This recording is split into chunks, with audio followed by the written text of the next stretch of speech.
You have identification on them? We're just on our way to work at NASA, sir. I had no idea they hired. There are quite a few women working in the space program. Right. So I had the pleasure of seeing a screening of the movie a couple days ago, and I just wanted to say you guys did a fantastic job, unlike a lot of things that I've seen. So can you talk a little bit about what drew you guys to this project? For me, it was a script.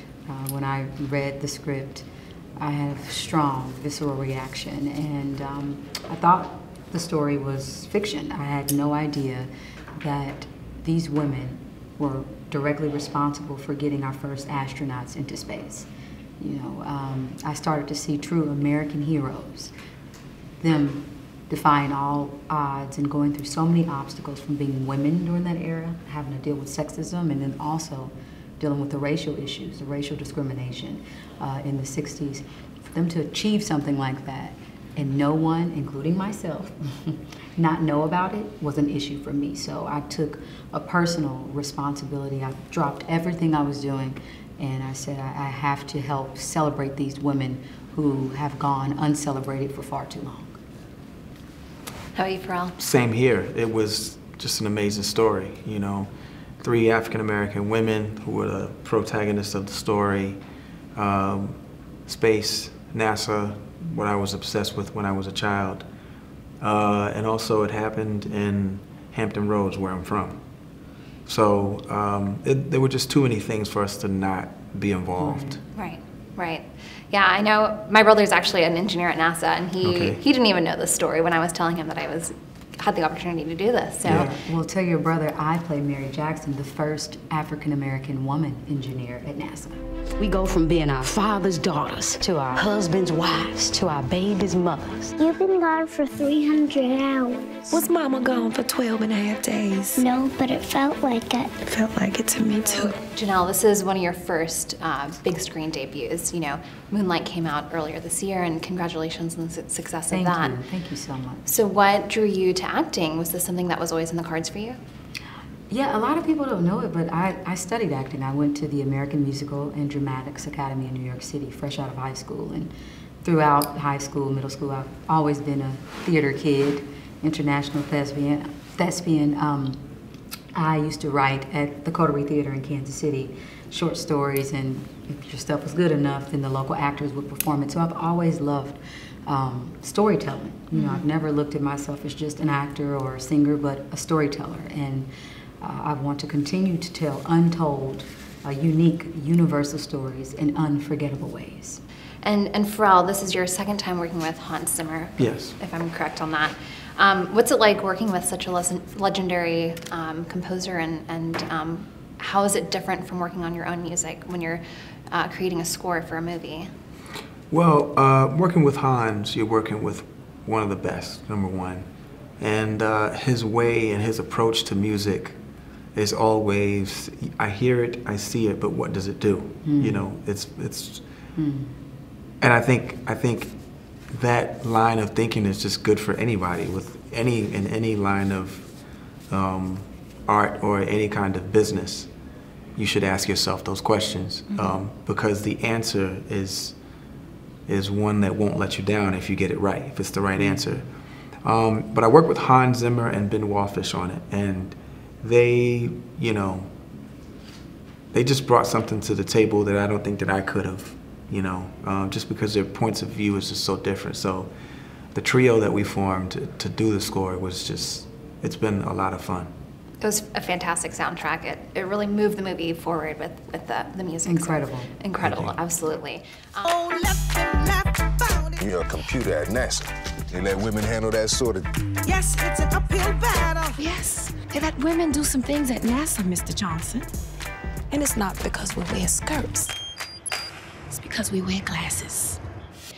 So I couldn't help but notice the timeliness of this movie. By the time it's released in January, President Trump will be in office in just a few weeks, and a lot of people have expressed anxiety about what he might do for progress for minorities and women.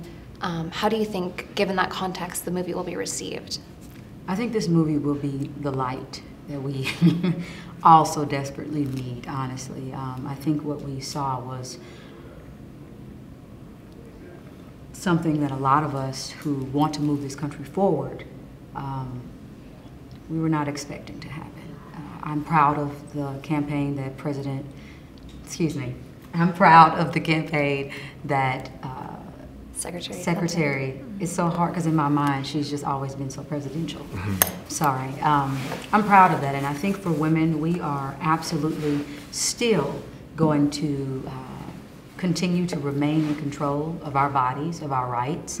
We're not going to allow that to be taken away from us. I don't care who wants to reverse and take us backwards. I think we're all, as a nation, the majority of us still are good people, and we still want to move forward, and we still want to protect each other. There is a lot at stake, and for me, and for both of us, I think that we're going to continue to fight the good fight. You know, it's never a wrong time to continue to stand up for women, and this movie will do it, and in our personal lives, with our platforms, we'll continue to do it. So it doesn't matter who, you know, is in office, who may not believe that. We are the people. We hold the power. That's exactly right. I think this movie is like, will be the first of many installments of just chipping away at the paint until, you know, change is changed, until change arrives. And, you know, at this point, we're not asking for anything at all. Like, we're in it, and we're not running from anything anymore, you know. We're gonna stand for the things that make sense to us and for us. And again, like I said, you think about 3 African-American women. I mean, it's in the 1960s, it was hard to be black. You know, it's a lot. Very challenged to be black. But it's compounded when you are female and black. And so when you think about 1960s and you think about African-American women and their plights, you probably never really thought about them also having to be scientists, also having to be engineers or mathematicians, but these women were. Right. And these women saw beyond the male matrix, you know, the gender biased matrix that they lived in. They saw the numbers, they saw the science that was definitely gonna, you know, propel us as a species to get out into space. It's like, in space there is no racial issues. You know, it's really about like stars and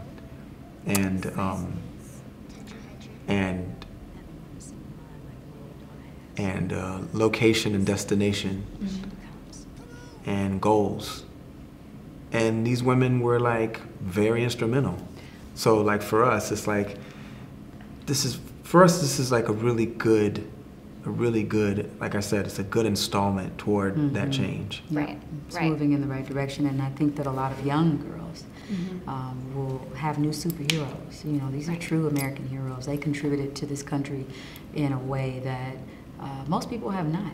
You tell me somebody who was able to say, we were responsible, we did this, we got these men to the moon and back safely. Exactly, exactly. And I'm so glad that you guys were able to produce a film like this. Thank you so much for taking the time to chat with me. Thank you. And congratulations on all this. I hear it's been getting great reviews so far, so Thank you. congratulations. Yeah, thank you, sweetheart. Let me ask you, if you were a white male, would you wish to be an engineer? I wouldn't have to. I'd already be one. Don't you know that we're able